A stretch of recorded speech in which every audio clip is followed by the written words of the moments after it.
Ginoong Tenero, 2017 ka pa broker. Ang hirap naman paniwalaan na ilang taong ka ng broker, sa 10 taon na at nakikipag-kontrata ka o nakikipag-usap ka sa mga hindi mo kilala. Sa totoo lang po, Mr. Chair, hindi na po talaga magpapakita yung animal na yan eh. Hindi dapat ang maliliit ang nakukulong. Pero kung ito ang paraan para matigil na yung pagkakasangkapan sa inyo na paulit-ulit na nangyayari. Alam nyo sa inyong ginagawang modus, marami pong apektado rito. Agrikultura po natin na pinapatay. Nangyari, pinahiram nyo yung lisensya nyo. Makakasama nyo doon yung mga nagpahiram din ng lisensya. Usong-uso nagpapahiram, delikado po yan. Milyon-milyon ang transaksyon tapos hindi nyo kilala. 59 million ang halaga. Hindi kayo magko-cooperate na alamin ang katotohanan at sabihin ang totoo. Ang kapalit pa rin nito ay kayo ay makukulong ng panghabang buhay. You are hereby cited in contempt of this committee.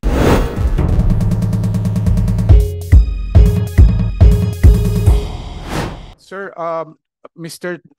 Tenero and Disagon were instructed to explain in writing why you shouldn't be cited for contempt. So first, Mr. Chair, they complied and they have submitted the written explanation.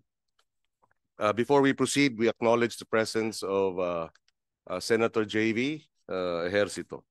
Would you like to have an opening statement? Yes, Mr. Chair. Good morning, everybody.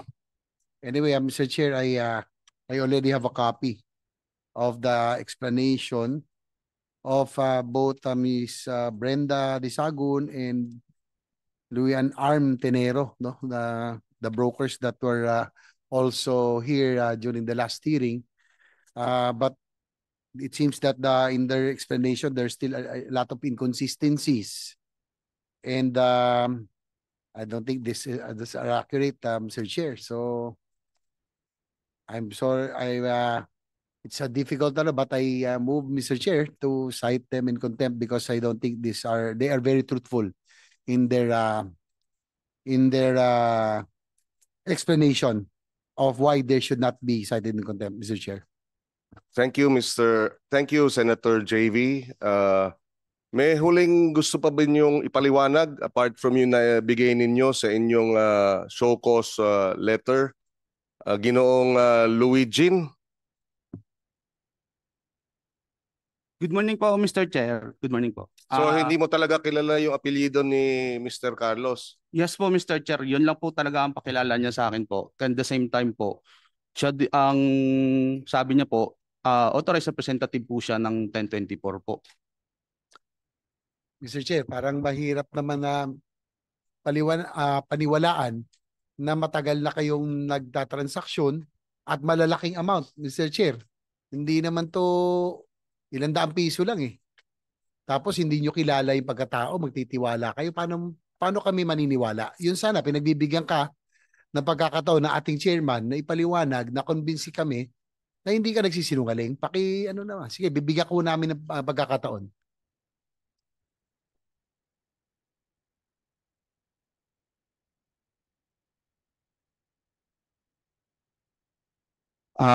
Mr. Chair, yun lang po talaga ang pakilala niya po sa akin. Then the same time po, Mr. Chair, doon po sa nagsabing pagtitiwala po. Kasi po, Mr. Chair, hindi naman po kami magtitiwala po doon sa kausap namin or sa authorized representative po ng consignee po. Kasi, Mr. Chair, sila po may hawak po sila ng copy ng BL. Since po, Mr. Chair, pag may hawak ka pong copy ng BL po, consignee tsaka authorized representative niya lang po yung authorized na may hawak po noon.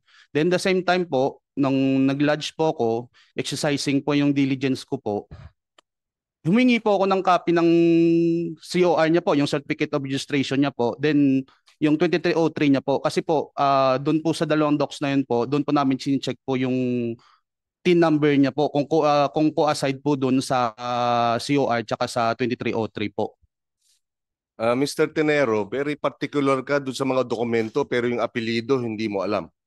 Actually, Mr. Chair, yun lang po talaga pakilala niya kasi siya po ang authorized, ang pagkakaintindi ko po, siya po talaga yung authorized representative kasi siya po may hawak po nun. So magtitiwala ka kahit na ang pangalan ay Pedro, Jose, Juan, Maria. Kasi po, Mr. Chair, sa kalakaran naman po namin sa port po, Hindi naman po namin inaano yung personal na details po ng ano, as long po yung documents po na ano na ibibigay po nila is accurate po, and then the same time po yun po nagtiwala din po ako kasi sabi niya po siya nga po yung authorized representative po nung 1024 po. All we are asking for is Mr. Carlos' last name, and you refuse to answer. Mr. And Chair, therefore, because of your refusal to answer, and there is a motion to cite you in contempt, you are hereby cited in contempt of this committee. May we request the, well, if the Sergeant at Arms can make if there is available a detention place here in the Senate, he will be detained here. If there is none available, we will have him detained in the Pasay City Jail. So ordered. Yes, you have the opportunity to speak up. Mr. Chair, sa totoo lang po, masyado na pong malaki talaga yung dagok na nangyari po sa akin. Kasi ako po, nagtatrabaho lang po ako ng maayos. Tapos po, ganun po yung gagawin sa amin. Kung kami man po, ako sa totoo lang po, Mr. Chair, nung last time po, nung pagkatapos po ng hearing, ilang beses po ako umiikot sa port area po. Mahanap ko lang po siya. Kasi po, siya lang po talaga pong alam kong makakasagot ng lahat, Mr. Chair. Kasi ako po, nagtatrabaho lang ako kasi ngayon po, nag-iisa na lang yung nanay ko. Kami na, yung ano po, hirap din po kami sa buhay. Yun na nga. Ginoong Tenero, 2017 ka pa broker. Ang hirap naman paniwalaan na ilang taong ka ng broker, magsasampung taon na, at nakikipag-kontrata ka o nakikipag-usap ka sa mga hindi mo kilala. Sana maintindihan mo, hindi namin nais na ikaw ay ikulong. Baka sakali sa ilang araw na ikaw ay nakapag-isip-isip, kung kinakailangan mo ng proteksyon ng Senado, maibibigay ito sa iyo. Kung nais mong pumunta muli, bumalik sa port area para hanapin kung sino itong Carlos na sinasabi mo, pwede kang samahan ng Sergeant at Arms ng Senado. Sa totoo lang po, Mr. Chair, hindi na po talaga magpapakita yung animal na yan. Sa totoo lang po, hindi na po yan. Kasi kami po ngayon, nandito po kami. Sila po, nakaupo lang po sa kung saan po sila naroroon po. Hindi namin alam, pinagtatawanan na nila kami. Kami yung humarap dito na wala kaming kaalam-alam sa loob ng container po na yan. Kung alam lang po namin yan, hindi namin sasagutin yan, hindi namin yan, Mr. Chair. Kasi po, nagbe-base lang talaga kami sa BL, Mr. Chair. Dokumento lang pong hawak namin. Wala po kaming karapatan para buksan yung container niya. Wala po kaming kaalam-alam kung ano pong pinaggagawa nila ng may-ari po niyan. Kung ano po yung dokumento na ibibigay po sa amin, kung sample po yung BL po na ibibigay sa amin, yun lang po yung dokumento, yung packing list invoice po, yun lang po ang yun lang din po ang ilalodge po namin, Mr. Chair. Wala na po kaming ibang pagkukuhanan ng information po niyan.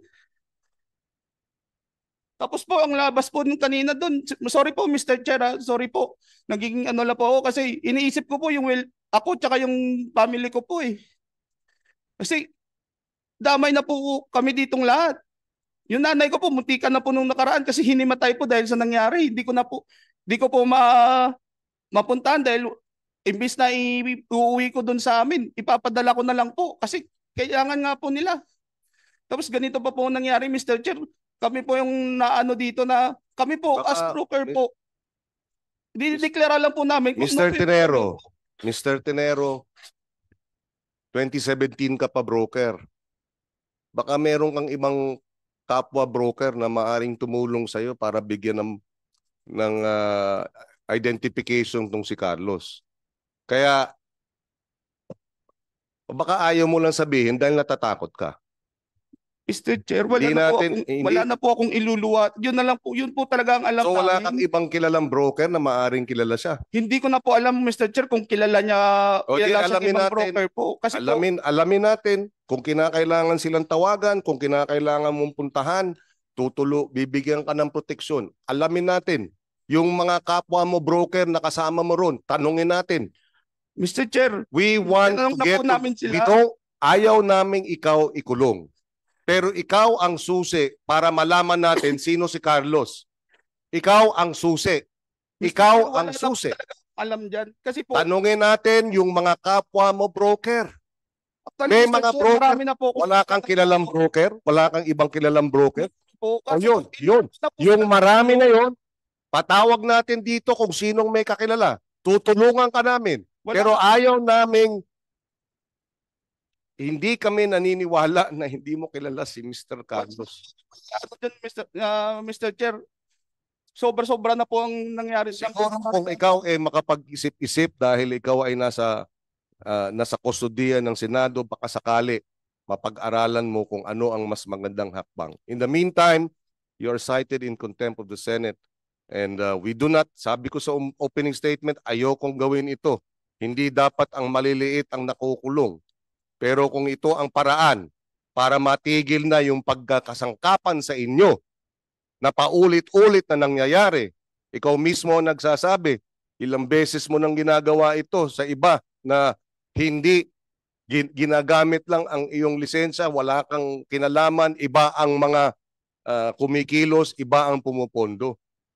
So, we will leave it at that. We now call on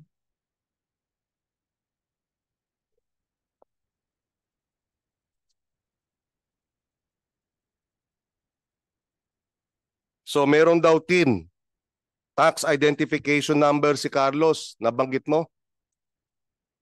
Your Honor, yung tax identification number po nun, yun po yung nasa COR po, nasa consignee po yun, yung 1024 Consumer Goods Trading po. So 1024, TIN ng 1024, Yes hindi ni po, Carlos. doon po, yun po yung minibase namin na mag-lodge po. Wala na po kami ibang alam dyan kung anong ginagawa nila dyan sa internal po nila. Kami po hanggang dokumento lang po kami. Kami pa po ang ano dito. Okay, we will proceed. Brenda Desagun ng Berches Consumer Goods Trading. Kay Mr. Tenero Carlos, kay Miss Brenda Vicente. So pareho kasi ang estilo ninyo eh. Hindi nyo kilala, alam lang ninyo, first name, pumirma kayo, pumayag kayo, milyon-milyon ang halaga.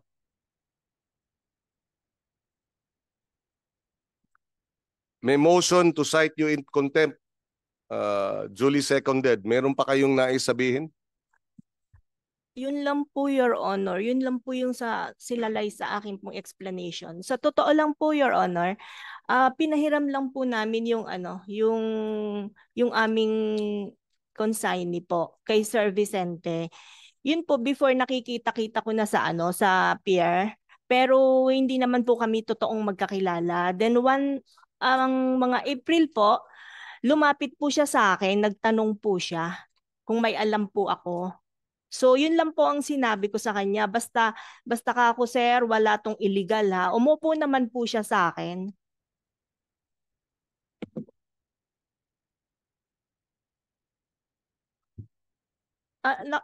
Mr. Chair, nagtatry po sana ako na pumunta sa pier pero medyo masama po lagi yung pakiramdam ko. So hindi naman din po ako titigil, Mr. Chair. Yun lang po talaga. Well, Sa ano lang po kami, sa royalty lang po kami, Mr. Chair. Wala po kaming alam sa ganyan. Mr. Chair. Yes, Senator Jay. Ma'am Brenda, tsaka si Mr. Tesoro, ayaw namin na kayo po ay makontempt. No? Nalulungkot din kami. Lalo na sinabi ni Mr. Tesoro na inanay mo ay nag-aalala. Kaya lang, sana binagbibigyan kayo ng committee ito na sabihin na katotohanan dahil alam nyo sa inyong ginagawang modus, marami pong apektado rito. Agrikultura po natin na pinapatay. No? Sa inyo pong mga transaksyon. Akala nyo, pumapasok lang yun, labas, pero ang dami hong apektado po rito, ang buong sektor ng agrikultura. Kaya nga, sana po, pag kayo ngayon po ay nasa kustodiya, makapag-isip-isip kayo kung meron kayo makilala, nakapwa nyo broker, nakilala po si Carlos at si Vicente, sige, baka pwede nyo hong sabihin para matigil na ito. Total modus na rin to. Nangyari, pinahiram nyo yung lisensya nyo, Eh makakasama nyo doon yung mga nagpahiram din ng lisensya. Usong-uso nagpapahiram, delikado po yan, milyon-milyon. Ang transaksyon tapos hindi nyo kilala. 59 million ang halaga. Sa totoo lang po, Mr. Chair, hindi ko Alam nyo po ba yung talaga alam nyo ba yung kayong dalawa, Mr.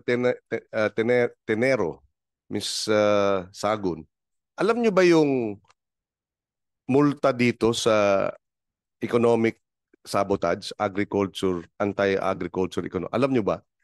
Life imprisonment. Ganun kaseryoso. Kaya kung hindi kayo magko-cooperate na alamin ang katotohanan at sabihin ang totoo, ang kapalit pa rin nito ay kayo ay makukulong ng panghabang buhay. Ngayon, kung kayo ay magsasabi ng totoo, maaari kayong gawing state witness. At pag kayo ay state witness, magiging immune kayo. At sana naunawaan ninyo, ayaw namin kayong ikulong. Pero ayaw din naming may nagsisinungaling dito sa committee ito. Yes po. At higit sa lahat, ayaw namin kayong ikulong dahil alam namin kinasangkapan lang kayo.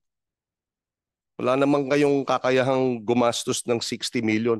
Gusto namin malaman sino yung gumastos ng 60 million na ginamit kayo para pumasok ng smuggled na mga produkto. Sino yung merong 60 million halaga na kayang ipasok na walang import permit? In the case of Wala, it's 130 million. Mr. Pascual, no? Okay, go ahead. Anything else? Meron pa kayo nais banggitin? Wala na po. Mr. Chair.